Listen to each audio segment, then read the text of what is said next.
สบายดีทุกคนยินดีต้อนรับทุกคนเข้าสู่ซองน้องอูร้องฟานเด้อตอนนี้น้องอูกำลังซีไปเหนือบ้านทุกคนโอ้อากาศหนาวเย็นเนาะแท้เอาว่าตัวย่อยกับบริยูเฮือนเด้อทุกคนเด้อต้นตาลมีนากับบริยูเนาะตัวฮันไปเวียกอยู่เวียงจันทน์เนาะทุกคนเนาะไปเอาของมาขายทุกคนเพราะว่าสร้างของมาแต่ประเทศจีนของเราวันนี้ลาของมันมาละอูก็เลยสร้างให้ตัวเพราะว่าตัวฮันซิมีแผนการเดินทางไปประมาณอาทิตย์หนึ่งเลยทุกคนฉะนั้นก็เลยว่าซีให้ตัวเอาของมาให้น้องอู้ขายก่อนน้องอู้สิขายอยู่บ้านทาเนาะแล้วก็อู้ซีเบียอยู่บ้านทาก็เลยแบบว่าคันซัวซิท่าของทุกอย่างมันมาครบเลยนะก็คือแบบย่านหรือว่าอะไรว่าย่านมันล่าซ่าให้ลูกค้าทุกคนเนาะก็เลยแบบว่าให้เอาตัวไปเอาของมาก่อนแล้วก็ไปเอาท่านเนาะทุกคนเนาะแต่น้องอู้ซีมือแรงที่โทรหาตัวก่อนเราเรื่องให้ตัวไปเอาท่านน้องอู้จะโอนเงินให้ตัวเนาะค่าท่านส่วนมื้อนี้น้องอู้จะเอาอ้อมหอยนี่น้องอู้เฮ็ดนะทุกคนเนาะน้องอู้เฮ็ดแล้ววันนี้น้องอู้เฮ็ดหลายทุกคนน้องอู้ก็เลยสิแบ่งเอาไปให้แม่ตู้กับสปีเด็กกินเนาะทุกคนเนาะให้สกูเด็กกินเพราะว่ามันหลายแหงทุกคนมันกินบูมเมอร์น้องอู้เฮ็ดหลายดิเพราะว่าซื้อมาแล้วก็คันสิขังไว้ตลอดเลยก็ย่ามันจ้อยนะหอยนะก็เลยว่าเฮ็ดแล้วก็สิเอาแบ่งไปให้แม่ตู้เนาะนี่ทุกคนอันนี้ทางเข้าบ้านน้องอู้ก็เป็นทางยางแล้วเด้อเดี๋ยวสิไปหาเขาสกูลเบิ้งน้องอู้ก็แต่งกินแล้วทุกคนเมื่อที่น้องอู้อุ่นข้าวฮ้อนๆแล้วก็น้องอู้ตำเจียวแล้วก็กินข้าวกับแม่กินข้าวแล้วก็ซิเมียนฮานแหละมื้อแรกน้องอู้ว่าซีเมียนเครื่องอยู่ห้องได้แล้วก็เมียนฮานเมียนเดี๋ยวเพราะว่าตัวกับโบอยู่เงินคนเดียวทุกคนสิได้ฝึกขับรถเองอย่างจริงจังนะทุกคนแต่ก็น้องอู้ก็พอขับได้อยู่ทุกคนแต่ว่าน้องอู้ไม่ค่อยได้ขับสินะแต่ว่านี่สิได้ขับเองนะขับเองอย่างจริงจังโอ้ตะ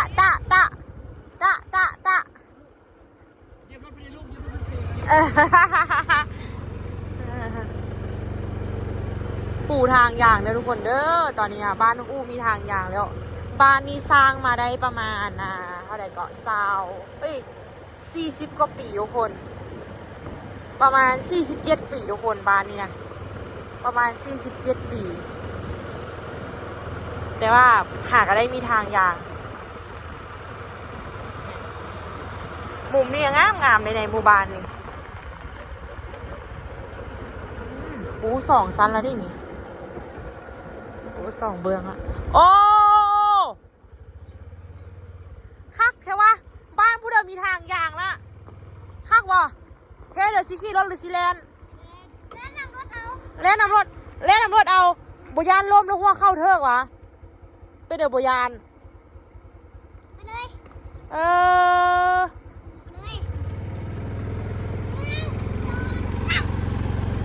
ค่อยๆเล่น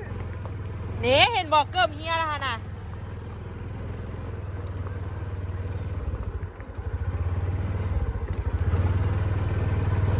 โอ้เอาบุเล่นแล้ววะโอ้บุเล่นละ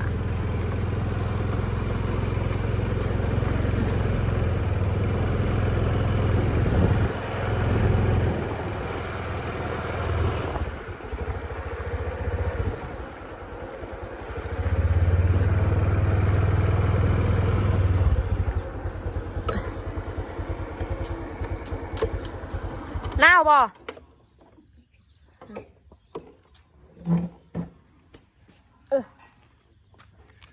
โอ้บักเขือสปีอยู่สิอันนี้งานแม่น้องกุ๊กกิ๊กทุกคนแต่ก้อนอู้กับยู่งานล่างนี้แหละทุกคนนี่ออมหอยเป็น2 ถุงคันเอามาก็ต้องเอามาให้2 งานทุกคนมะเขือพูดนะเอานี่ไปให้สักครู่ก่อนสปีนี่ไม่ตุอยู่ส่วนเอาอ้อมห้อยมาเมื่อกี้ว่าสิบุได้มาแล้วอีแม่ครับพอดีมาว่าเชื่ออีกิ๊กเอาโทรให้กิ๊กกับบุได้พูดอยู่พูดเงินอันนี้เงินสักคูณ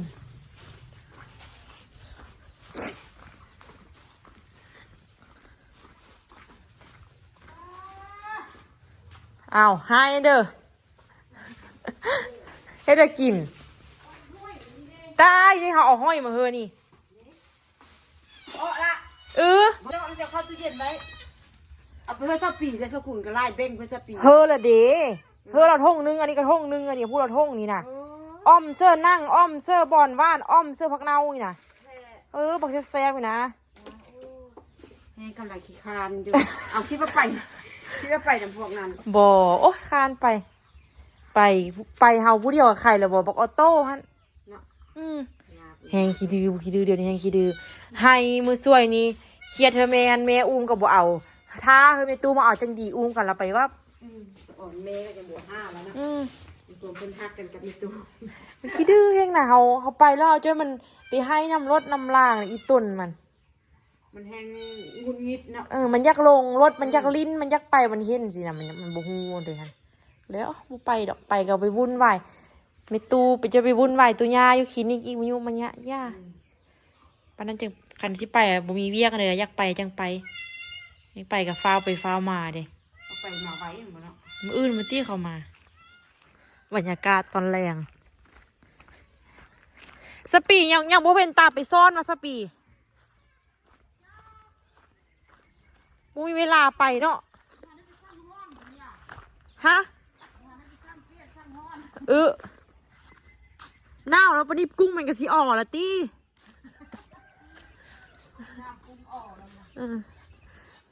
เอาเฮ็ดไล่ว่าอ๋อห้อยเขาก็เลยว่าโอ้แบ่งซะ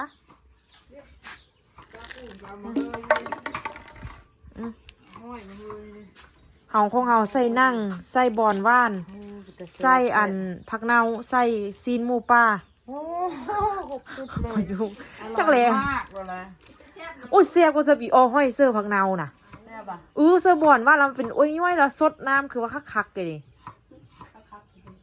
สูตรโดยสูตรทุ่งซ่าบ่สูตรมั่วคิดเอาเมื่อนั้นให้ลองเฮ็ดละเซฟก็เลยมาเอายังใบลางตัวนี้ก็คูน้ำฮาโลกีนี่ซื้อน้ำผู้เดียวไม่นางฮันเอาพวกนั้นเขาไปเก็บป่ะผู้เดียวไปเก็บไปปลาคูดนะว่าโอ้โหซื้อเอาไว้เขาซื้อน้ำแม่ไม่นางแต่เข้าไปคั่วแล้ววะเราไปงมมือในฮันเราไปคั่วมือนะเขาไปคั่วเขาก็จะได้ไปคั่วเขาไปคั่วเหรอดิเขาไปคั่วเลยนึงเหรอดิใช่ไหมจะไปคั่วมองเด้อเอ้าก็ดอนคั่วก็มีแต่ห้องตู้จานทำไมเขาคือไปมาเทินนึงละที่แม่น้ำมันแห้งแล้วเข้าคั่วอยู่คอกมันตี้จะไปคั่วมองเด้อไปคั่วมองเด้อมองเป็นคั่วอะไรมดบ้านนี่ก็คั่วได้มองเดี่ยวอะไรแม่น่ะห้อยเขากับมีแต่ห้อยมีตู้ที่อะไรเจ้าน้องซาดีๆก็นอนยามมันไล่ซื้อไปป้อยซื้อเนาะก็ไปคั่วเอาไปเลยเอาห้อยสปีไปซื้อห้อยโปฮันแม่ห้อยชิ้นเรื่องนะห้อยโปห้อยอันคือยูนาสายขนาดไปทิมน่ะมันแพ้นำกลางนาเขาก็โอ้ยเอาไปใส่พอตูตะกี้ผู้เดือกเอาไปใส่ตลอดมันบุโอ้เขาว่ามันลงน้ำสารนำท่วมแล้วมันลงไปมัดเลยบุเรือน่ะบุมีน่ะสปีซีอ้อเลยวันนี้โบล่างเลยวะสปีซีอ้อปลาหลังน้ำคิดว่าซีอ้อยเนี่ยอู้เอามาซื้อนำไอ้นู่ปอนได้ตัวใหญ่ก็เซาเขาบอกไปซ่องโลตาขับบูฮูเนาะ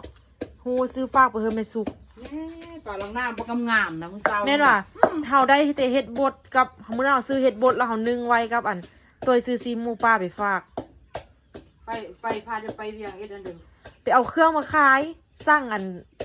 สั้นวางเครื่องมาขายออนไลน์นำ TikTok ค่ะนะแล้ววันนี้สร้างมา100 อันแล้วมันมาแต่50 อันแล้วท้าอีกคนทรงนึงมันมาจากเถื่อแล้ววันนี้ตัวท่านมีนัดกับอัน เมตู้เนยสิพาเมตู้เนยไปทางเหนือฮะล่ะไปอาทิตย์นึงแล้ววันนี้เราเครื่องมาเถื่อเราบอกว่าตัวมันมา50 อันกับย่าไปเอาก้อนแล้วมีนาสิไปกวดทองพร้อมเอาละไปอาทิตย์นึงแล้วมีนาดิสิบอตัวสิไปเหนืออาทิตย์นึงแต่มื้ออื่นนี่เขาสิมาเขาไปเอาเครื่องนะเอาเครื่องแล้วมาซุ่มเครื่องก้อนว่ามีนาเป็นเลือดจางอีกนึงแล้วเราบอกว่าขึ้นไปกวดเบิ่งแม่เขาว่าสินะมีนาบุกินข้าวเลยกินอยู่กินน้อยล่างๆนี่กินละช่วงนั้นบุค่อยกินมื้อนั้นเห็นกินข้าวกินน้ำคณะส่วนกินเนี่ยบุกินข้าวเดี๋ยวนี้แต่ก้อนนั่นละแม่น มักกินเส้น หมักสินข้าวเปียกตำมี่ตำยังตลอด ต้องบ่ยากก็ต้องกินแล้วเพื่อลูกเด้ มีลูกเฮาละเห็นเข้าอันผู้นึงหั่นนะข้าวออกลาวดังเดี๋ยวนี้เขาฟดฟื้นกันอยู่ไปฝากท้องทุกเดือนหั่นนะกับหมอก็บอกว่าบ่ได้ผิดปกติอันเด้อมีแต่แม่เลือดจางหน่อยนึงก็ว่าจังได๋ก็ไปฝากก็บ่เป็นเด้อเลือดจางหน่อยนึงแล้ววันนี้ฮอด8เดือนแล้วเกิดก็กำหนด8เดือนก็กำหนดเกิดมาแล้วว่าผิดปกติเอาแท้ว่าตาก็ห่างกันสมองก็มีน้ำสมองก็บวมแล้ววันนี้อวัยวะเพศก็น้อยแล้วก็ บ้านกับบุมีเห็นไหม หูทวารกับบุมี แล้วบัดนี้ไส้กับตัน แล้วก็เป็นก็หัวใจกับพิ้ว อันแม่นล้านข้องอันแม่ค้าออนไลน์ แม่นแล้ววะแล้ววันนี้ความหมายแล้วเข้ามาออกว่าคำ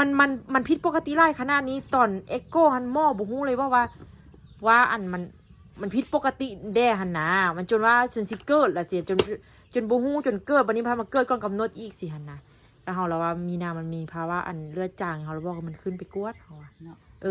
กวดเบิ้งว่ามันเป็นแต่ว่าอยู่นี่ฮันเขาก็ว่าแข็งแรงดีปกติบ่เป็นเด้อแต่ว่าตอนมด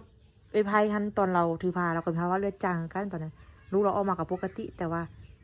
อยากให้ไปกวดให้ความแน่ใจนะเฮานะบางทีมียาที่แก้ไขได้เนี่ยนั่นนี่เนาะเฮาแล้วว่าอัน สมัยคันว่าไปกวดทำแม่สู้คันว่าเป็นเดือนละคันว่ามีเวลาละเดือนนึงเอาไปเทื่อนึงไปกวดทำเราทุกเดือน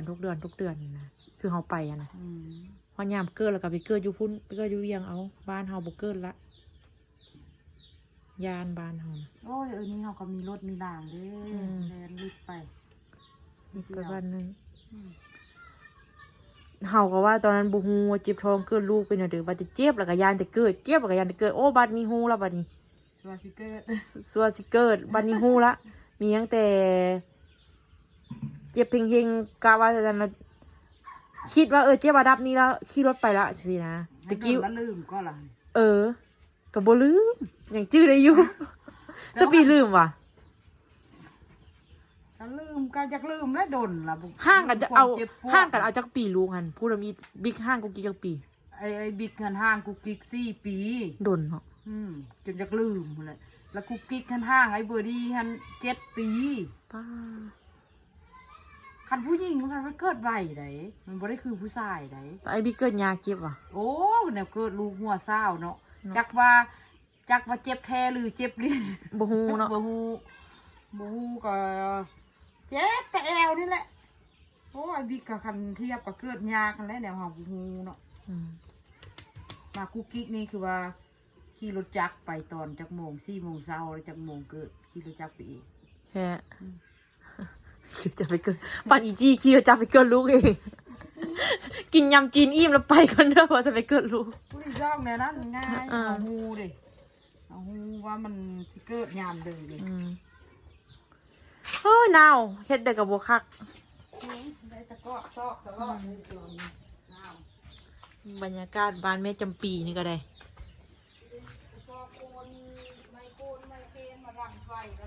อย่างว่าบางหุ่งนี่อันชิมาบุญกินเจียงชิมาลอกเคี้ยวบางหุ่งเราที่เราไปสาค่ายไอ้นั้นพุ่นก็ยังเต็มยากเนาะยากเลี้ยวบุญก่อนเลี้ยวบุญแล้วพากันไปซ้อนกินเจียงนี่มั้ยเลี้ยวบุญกินเจียงก่อนเมื่อบุญกินเจียงที่10 ปลายเดือน12ซื้อมาแค่ไล่เขากินได้บ่เนาะ20 ปลายเดือน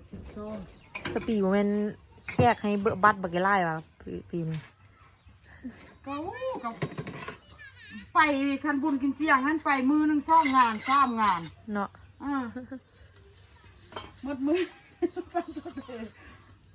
ตั้งเท่าเดือนแสนคันว่าเบียร์กับแก๊สนึงเฮาก็บ่ได้เอาเป็นเงินไปช่วยเพิ่นเด้เนาะ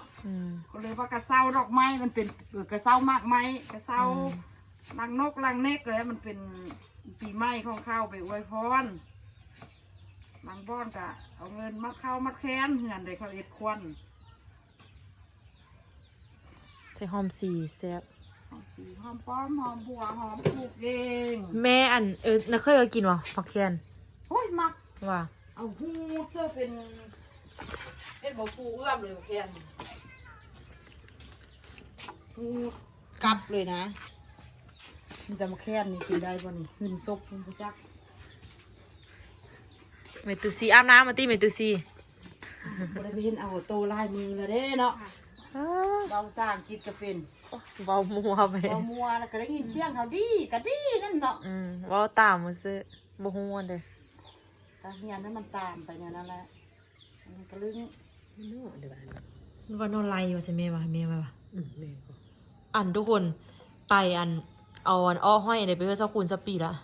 สักคูณนั้นพอดีเลยอยู่เหือนำแต่ซ่องแม่ลูกซ้ำพอลูกคนก็เลยว่า มีนาต้นตาลบ่อยู่ก็เลยว่าบ่เฮ็ดคงกินเลยกินคงกินอู้เอาไปเฮือนน้องอู้ปิ้งปลาทุกคนปิ้งปลาล้างน้ำทุกคน ปลาพิลา ปลาขี้รามทุกคนมีกินขี้มันได้ทุกคนเนาะแล้วก็มีเจียวน้ำปูแล้วก็มีหน่อไม้ไปตลาดแล้วเห็นหน่อไม้เอาตัวเบิ่งเกียงอยู่ลูกเด้อเกียงกูใส่เกียงเด้โอ้ยูฮันโอ้เพิ่นบอกว่ายูฮันเพิ่นว่า หน้าเป็นเลย ฮะ หน้าบ่ น่ะมันแรงอะเนาะอีแม่บ่อาบน้ำแม่บ่นุ่งเสื้อแล้วก็สิปิดทางกันไปล่ะปิดด้านนั้นด้านนี้เราจะป้องเดียวไว้ตัวบ่อยู่เหือนในมื้อนี้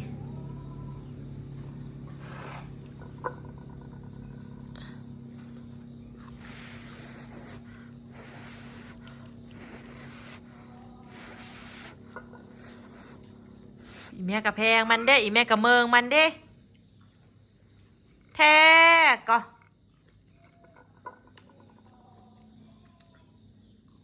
เพิ่นฟังประดาวเอาไง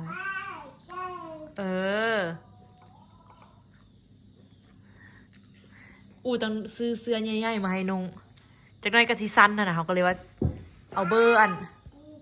ใหญ่เลย เฮ้ยเยอะ อืม นอนไล่กำลังออกคุดทาย งวดสุดท้ายเนาะเบิ่งอันนี้คือสิเป็นบ้องยาวๆมาหั่นน่ะแม่เนาะนี่ไปตลาดเธอก็เห็นก็ซื้อซะไปห้ากันย่างเลยเนาะ ห้าทางต้มมันยาว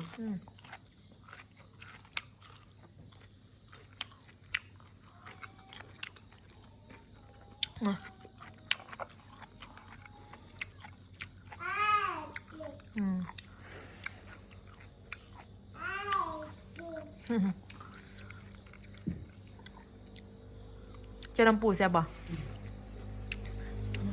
ตัวมากๆเลยเนี่ยเจ้าลำปู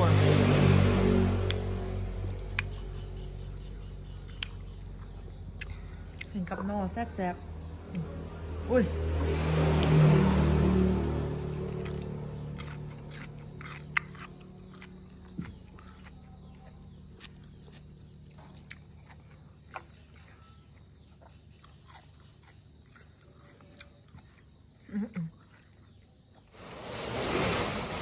บีเบิร์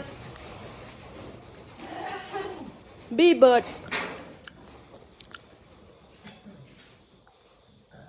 บายบายจมดิเ